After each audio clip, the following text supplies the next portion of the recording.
दोस्तों, जरा सोचिए, साउथ एशिया की भू राजनीति में एक ऐसा कदम उठ गया है जिसने दिल्ली की डिप्लोमेसी को अंदर तक हिला दिया है। एक ऐसा कदम जो दिखने में बस एक साइन लगता है, लेकिन जिसके असली मायने इतने गहरे हैं कि आने वाले सालों में भारत की वाटर सिक्योरिटी, बॉर्डर स्ट्रैटेजी और नेबरहुड पॉलिटिक्स तीनों पर इसका असर पड़ सकता है। और ये कदम उठाया है हमारे पड़ोसी बांग्लादेश ने। हाँ, वही बांग्लादेश जो अभी तक पानी के मसलों पर भारत के साथ बातचीत की टेबल पर आता था, लेकिन इस बार उसने एक ऐसा खेल खेला है जिसने पूरे मैदान का नियम ही बदल दिया है। बांग्लादेश ने यूएन वाटर कन्वेंशन पर दस्तखत कर दिए हैं।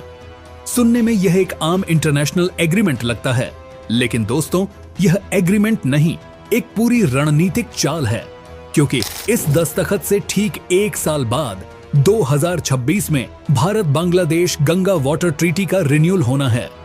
अब जरा सोचिए, जिस वक्त दोनों देशों को मिलकर अगली संधि पर बात करनी थी, उसी से पहले बांग्लादेश ने इंटरनेशनल कम्युनिटी को कमरे में बुला लिया। और ये बात यहीं और दिलचस्प हो जाती है, क्योंकि पूरे साउथ एशिया में इस कन्वेंशन को साइन करने वाला पहला देश भी वही है। अब सवाल उठता है, आखिर इतना बड़ा कदम अभी क्यों? क्या यह सिर्फ पानी का मुद्दा है या इसके पीछे कोई और गहरी चाल छिपी है? दरअसल असली खेल छिपा है इस कन्वेंशन के नियमों में। ये कोई मोटा मोटा कानून की किताब नहीं है।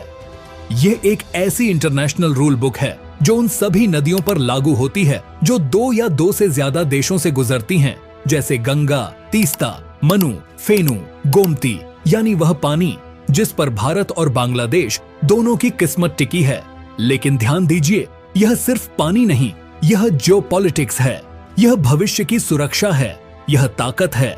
इस कन्वेंशन का सबसे महत्वपूर्ण प्रावधान यही है, अपस्ट्रीम देश यानी जो ऊपर है वह डाउनस्ट्रीम देश यानी नीचे बहने वाले देश का पानी बिना बताए रोक नहीं सकता। और अगर कोई नया project, dam, barrage, flow diversion बनाना है तो पहले से दूसरे देश को सूचना देना अनिवार्य है। यानी अब सरप्राइज प्रोजेक्ट्स का खेल खत्म। लेकिन मजेदार बात यह है, भारत और चीन दोनों इस कन्वेंशन के सदस्य नहीं हैं, क्योंकि दोनों देश अपनी नदियों पर पूरा नियंत्रण रखना चाहते हैं बिना किसी इंटरनेशनल दखल के। और यहीं बांग्लादेश ने खेल बदल दिया है, क्योंकि जब बड़े खिलाड़ी मैदान में नहीं होते हैं तभी छोटे खिलाड़ी की चालें सबसे ज्यादा असरदार होती हैं। यानी बांग्लादेश ने सिर्फ एक दस्तखत नहीं किया, उसने 2026 की वाटर नेगोशिएशन की पूरी बिसात पलट दी है। तो दोस्तों, अब असली सवाल यही है, बांग्लादेश ने यह कदम उठाया क्यों? क्योंकि चाल सिर्फ कागज पर नहीं चली जाती, उसके पीछे दर्द, डर और राजनीति तीन चीजें काम करती हैं। और बांग्लादेश का दर्द बहुत गहरा है। यह वो देश है जिसकी नसों में नदियां बहती हैं, लेकिन उन नदियों का स्विच दूसरे देशों के हाथ में है, भारत और चीन के। उन्हीं पर बांग्लादेश का पानी, उसकी खेती, उसका भविष्य टिका है। कभी अचानक बाढ़ तो कभी महीनों का सूखा। एक चौंकाने वाला आंकड़ा सुनिए, बांग्लादेश की 1400 नदियों में से 434 या तो मर चुकी हैं या मौत के दरवाजे पर खड़ी हैं। सोचिए, जिस देश की आधी आबादी सूखे की चपेट में हो और 60% लोग हर साल बाढ़ के खतरे में जीते हों, वह देश पानी को रिसोर्स नहीं, जिंदगी और मौत की तरह देखता है।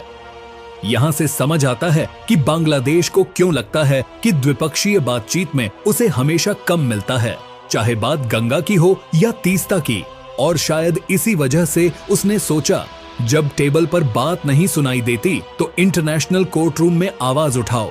यूएन वाटर कन्वेंशन पर साइन करके ढाका ने एक तरह का कानूनी कवच पहन लिया है। अब अगर भविष्य में कोई वाटर डिस्प्यूट होता है तो ढाका कह सकता है, हम अब सिर्फ इमोशन से नहीं, इंटरनेशनल रूल बुक से बात करेंगे। अब आते हैं भारत पर। कानूनी तौर पर यह हमें सीधे नुकसान नहीं पहुंचाता, क्योंकि भारत इस कन्वेंशन का सदस्य ही नहीं। लेकिन डिप्लोमेसी में कागज नहीं, मैसेज ज्यादा बोलता है।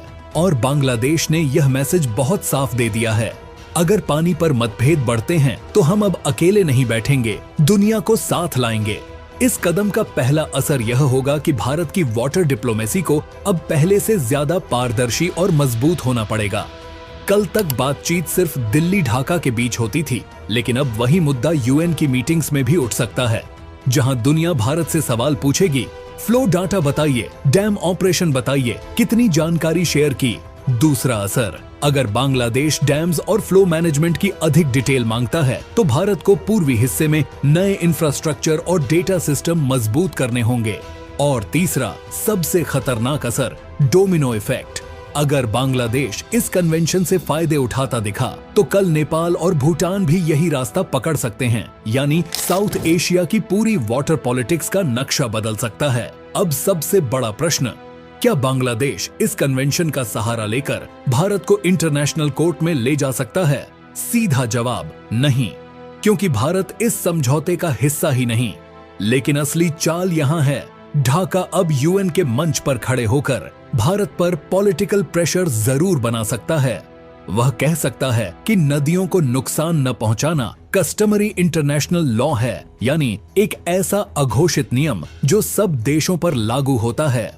तो दोस्तों, पानी का मुद्दा अब सिर्फ संसाधन नहीं रहा, यह कूटनीति का हथियार बन चुका है। तो दोस्तों, अब बात आती है इस पूरे खेल के सबसे संवेदनशील हिस्से पर, बांग्लादेश की नई भू राजनीतिक दिशा, चीन पाकिस्तान की एंट्री और भारत की सुरक्षा रणनीति। पानी का विवाद तो एक पहलू है, लेकिन असली तनाव वहां से शुरू होता है जहां पानी कूटनीति को पार कर सुरक्षा तक पहुंच जाता है। और यह कहानी शुरू होती है एक ऐसे इशारे से जिसने दिल्ली के रणनीतिक हलकों को चौकन्ना कर दिया।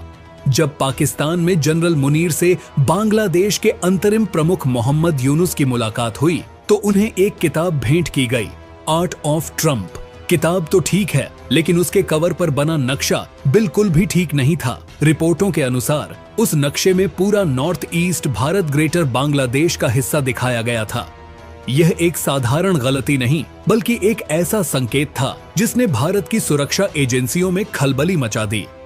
और इत्तेफाक तो देखिए, इस विवादित नक्शे के कुछ हफ्तों के भीतर 6 से 7 नवंबर 2025 को एक नया रहस्य खुला।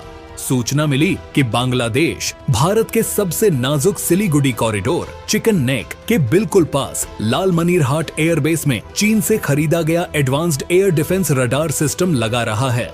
दोस्तों, यह वही चिकन नेक है जो मात्र 22 किलोमीटर चौड़ा है और जिसके सहारे भारत का पूरा नॉर्थ ईस्ट देश के बाकी हिस्सों से जुड़ा है। यह भारत के अस्तित्व की लाइफलाइन है।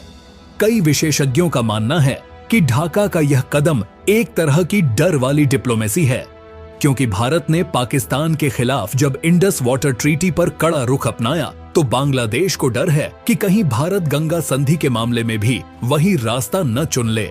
इसीलिए यूएन वाटर कन्वेंशन उनके लिए सेफ्टी नेट बन गया। लेकिन भारत भी अब वही पुराना भारत नहीं है। जब पड़ोसी अपने स्टैंड बदलता है तो बॉर्डर पर स्ट्रेटेजी भी बदलनी पड़ती है, और भारत ने यह काम समय रहते कर दिया। भारत ने सिलीगुड़ी कॉरिडोर को बचाने के लिए बामुनी, किशनगंज और चोपड़ा में नए मिलिट्री गैरिसन बना दिए हैं। यह कदम साफ बताता है चिकन नेक अब किसी भी हालत में कमजोर कड़ी नहीं है। आज इस इलाके की सुरक्षा कितनी मजबूत है समझिए। यहाँ त्रिशक्ति कोर तैनात है, T-90 टैंक तैयार खड़े हैं, हाशिमारा एयरबेस से राफेल मिनटों में प्रतिक्रिया दे सकते हैं, जमीन पर ब्रह्मोस रेजिमेंट तैनात है, आसमान में AS-400 और आकाश मिलकर 3 स्तरीय अभेद्य सुरक्षा कवच बना चुके हैं। ड्रोन वॉरफेयर यूनिट इतनी मजबूत है कि किसी भी हलचल का जवाब अब घंटों में नहीं, मिनटों में मिलेगा। यह केवल सुरक्षा नहीं, यह भारत का रणनीतिक दबदबा है। साफ है, चीन की बढ़ती मौजूदगी, बांग्लादेश का बदला हुआ रुख और पाकिस्तान से बढ़ती नजदीकियां, ये तीनों मिलकर साउथ एशिया की नई जियोपॉलिटिकल तस्वीर बना रहे हैं। लेकिन भारत भी तैयार है, क्योंकि भारत आज प्रतिक्रियात्मक नहीं, प्रोएक्टिव स्ट्रैटेजी पर चल रहा है। दोस्तों, कहानी एकदम साफ है। एक तरफ बांग्लादेश पानी की लड़ाई को वैश्विक मंच पर ले जाना चाहता है और दूसरी तरफ भारत अपने पूर्वी मोर्चे को फौलादी दीवार की तरह मजबूत कर रहा है। दोस्तों, अब यह चाल किसके ऊपर भारी पड़ेगी, यह 2026 की गंगा संधि के रिन्यूअल के वक्त तय होगा। बाकी आप इस पूरे मुद्दे पर क्या सोचते हैं, कमेंट में जरूर बताइएगा। जय हिंद।